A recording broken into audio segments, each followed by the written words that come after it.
inventor Edwin Armstrong, standing atop the Empire State Building in front of his peers at the Institute of Radio Engineers, turned the dial on an old-time radio.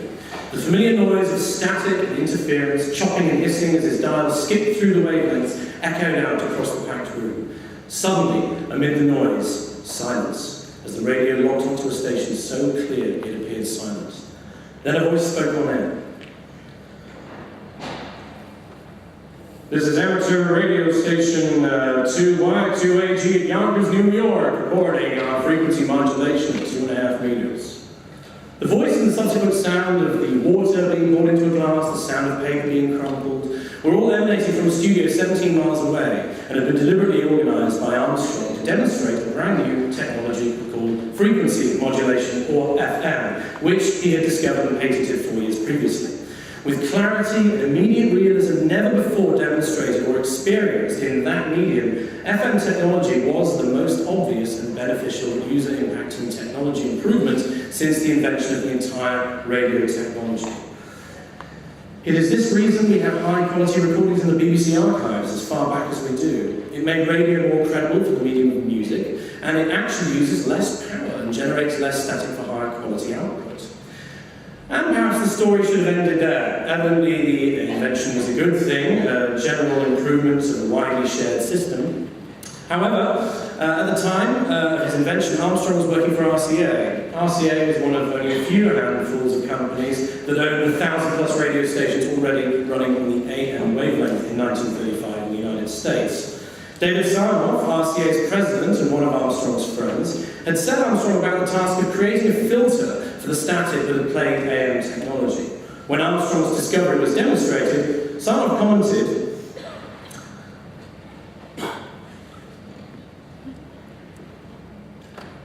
"I thought Armstrong would invent some kind of filter to remove static from our AM radio. I didn't think he'd start a revolution, start up a whole damn new industry to compete with RCA."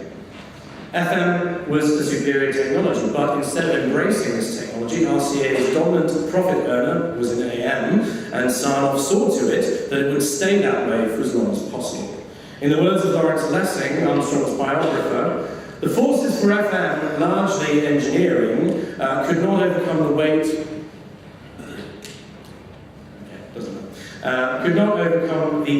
of strategy devised by sales, patent, and legal offices to subdue this threat to corporate position.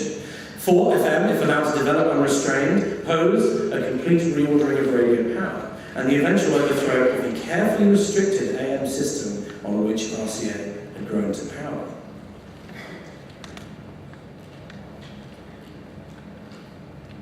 Over the coming years, RCA embarked on an anti-FM propaganda campaign. First, RCA kept the FM technology firmly under wraps, keeping it in-house and refusing to apply it to any of its business. In 1936, RCA went a step further and hired a former head of the Federal Communications Commission, the FCC, to lobby the industry regulations into assigning FM to a spectrum that would essentially make it redundant and marginalised, despite its evident benefits to the medium of radio. Under the cloak of distraction afforded by the eruption of World War II, RCA's tactics gained traction. Soon after the war ended, the FCC announced a set of policies that would cripple any spread of FM technology. FM was deliberately assigned a marginalised spectrum, a motion was passed to ensure less electrical power was at the disposal of FM stations, making it impossible to beam long distance, which in turn forced FM stations to buy wired links from AT&T to maintain their geographical reach. Then RCA began incorporating FM technology into the emerging television market in which they had invested heavily. They declared Armstrong's patents invalid, a full 15 years after Armstrong had originally registered them. RCA reneged on any and all royalties which were due to Armstrong, crippling him financially as they had previously crippled FM's technology by technical methods. A 6-year patent lawsuit erupted with Armstrong on one side and RCA on the other. Armstrong was additionally met by lawsuits from other inventors. The legal action destroyed Armstrong financially. Finally, around as Armstrong's patents expired, therefore becoming of no financial support to him, RCA offered to settle for a fraction of what his legal costs were adding up to. Armstrong asked his wife for money. She refused. At the end of his rope, distraught, broke, and mentally annihilated, Armstrong lashed out physically against his wife. They separated, Armstrong penned a brief note to her, and on a cold January morning in 1954, he stepped out of his 13th-story window to his death. 10 years later, FM was the medium of choice for music stations. In the world that surrounds us today, our air is saturated with FM, and barring a few gestural honours in Armstrong's name, such as his induction into the National Inventors Hall of Fame, his name has now largely been forgotten, even though it was him that we always hear every time we turn the dial. Do you still listen to radio? I do. It's pretty good, isn't it? Armstrong's not alone in this. Galileo, hailed as the father of modern science, one of the main minds which brought about the scientific revolution, like Joe said, posited that the nature of the Earth's place in the universe was in the trajectory around the sun, a heliocentric viewpoint based on observed evidence. Clerics and philosophers, who by their nature have nothing useful to say on the subject, denounced him. He was the subject of the Inquisition, forced to recant his theory, and spent the remainder of his life under house arrest. Nikola Tesla, another great radio inventor who invented wireless technology, has two of these stories himself. Tesla's invention of alternating current threatened Edison's empire of direct current. Edison even electrocuted an elephant with an alternating current to prove it was dangerous. She was called Topsy, and there's actually a video on the internet called Electrocuting an Elephant that Edison released, where he zaps this beast. Tesla, second story. Tesla began a project in 1901 whose ultimate goal was to test the possibility of the supply of free energy the world over by wireless technology. He decided to build a Wardenclyffe Tower in Shore, Long Island for this experiment. When J.P. Morgan learned of the project's funding, project's aim for wireless technology in abundance, to the point of being free, he asked, how can we get money from electricity which Tesla is supplying to every part of the world? The project's funding was withdrawn, the tower was torn down, and is now a historical site. Tesla died broke and alone in the New Yorker hotel. Or perhaps you're Georg Cantor, a mathematician whose development of understanding of transfinite numbers makes him one of mathematics' big names today. His concept of different types of infinity was originally regarded as so counterintuitive, even shocking, that it encountered furious resistance from the mathematical contemporaries, while some Christian figures saw Cantor's work as a challenge to God. He was described as a scientific charlatan, a renegade, and even a corrupter of youth. Yet, any mathematician today must be familiar with at least some of set theory and transfinite mathematics, not all of them own toasters as well. A more striking example is that of Ignaz Semmelweis, a clinician in the first half of the 19th century, after observing a statistical correlation between hospital workers who had handled cadavers in the morgue and then immediately afterwards had delivered live babies, and the incidence of often puerperal fever or childbed fever in those delivered babies, Semmelweis posited that washing one's hands after touching a dead body might be a wise thing. By introducing hand washing, Semmelweis lowered the incidence of contamination below 1%, yet he was derided, and medical textbooks debunking his position were published, and then used as establishment material to educate new medical students against his idea. In 1861, in his book, Semmelweis lamented the slow adoption of his ideas in the medical community, while deaths resulting from the non-adoption of his method, his proven method, continued. Most medical literature halls continue to resound with lectures on epidemic childbed fever and with discourses against my theories. The medical literature for the last 12 years continues to swell with reports of puerperal epidemics, and in 1854 in Vienna, the birthplace of my theory, 400 maternity patients died from childbed fever. In published medical works, my teachings are either ignored or attacked. The medical faculty at Würzburg awarded a prize to a monograph written in 1859 in which my teachings were rejected. It is perhaps no small irony that Semmelweis died in an insane asylum from septicemia, the very illness his discoveries would have helped cure. But Galileo and Armstrong are all part of a bygone era for us. Perhaps we can't relate because it's such a long time ago. While in the modern day we have our own examples of this trend, this is Dr. Stanislaw Baczynski, a Polish native doctor who practices in the States. A number of years ago, he discovered that individuals with cancer had very low amounts or a complete absence of certain heretofore undiscovered peptides in their blood and in their urine, theorizing that a reapplication of an isolated dose of these peptides might have an effect on tumours he formed a treatment based on them and tested it.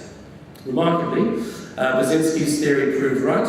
Among other achievements are his first cures for normally incurable childhood brainstem cancer, which traditional treatments had never successfully cured. Thus, Brzezinski's patented non-toxic treatment is the first paradigm-changing cancer treatment with serious effectiveness, which is owned by a man, not a pharmaceutical company.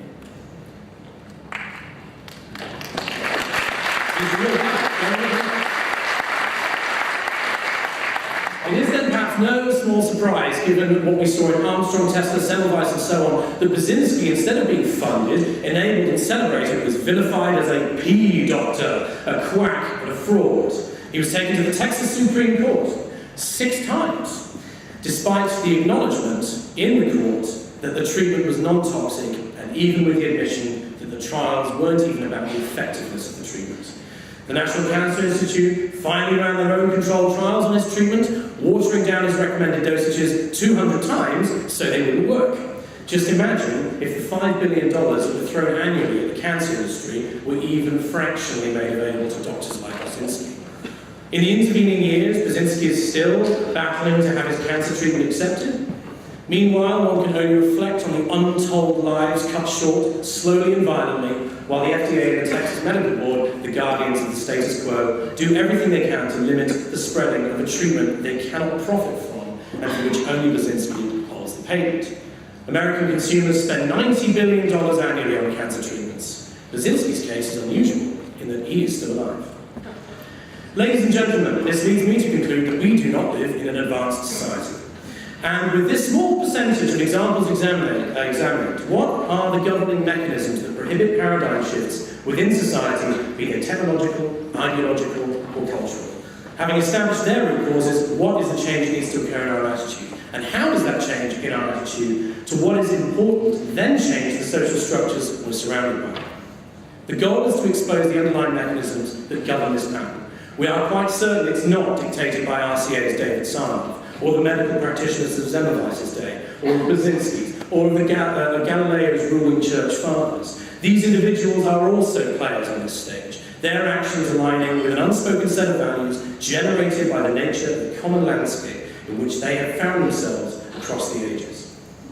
We need to adopt a wider lens that includes economics, social and cultural theory, and an understanding of how human society develops in an information age. I'll focus on 3 main limiters, 3 blocks that interfere with the smooth and emergent development of the society. In identifying these, we will start to lay bare the train of thought we need to reassess our current society. The most obvious, which relates particularly to Edwin Armstrong and Tesla, is the profit-supportive behaviours of any and all established institutions, not the particular CEOs or those who would flip the kill switch on any new advent like David Sarnoff and RCA essentially did, but the dominant market forces of the companies and institutions which they represent and which give rise to their need for their positions. As John Mcleish puts it, behind the selection and development of technology's advances over every step of its planning, design, assembly, manufacture, and displacement of past ways of life stands one commanding value decision: to maximize the difference between input and output of money demand in market investment sequences. In other words, if the technological advent, A, has the potential or even short-term negative retroaction on money output, B, it is selected against by a company, or by the market, or by a person, as a matter of pure economic survival. This is true of any society based on monetary requirements to survive, and we call it competitive deselection. In other words, needless to say, any revision to a company's offering would require heavy restructuring, heavy staff turnover, retraining, and true innovation, therefore inevitably heavy investment. Would be in the short term, in many cases, a costly or negative effect upon the balance sheet, given that many companies' results are often quarterly and have an immediate impact on the share price if they're below the expected maximum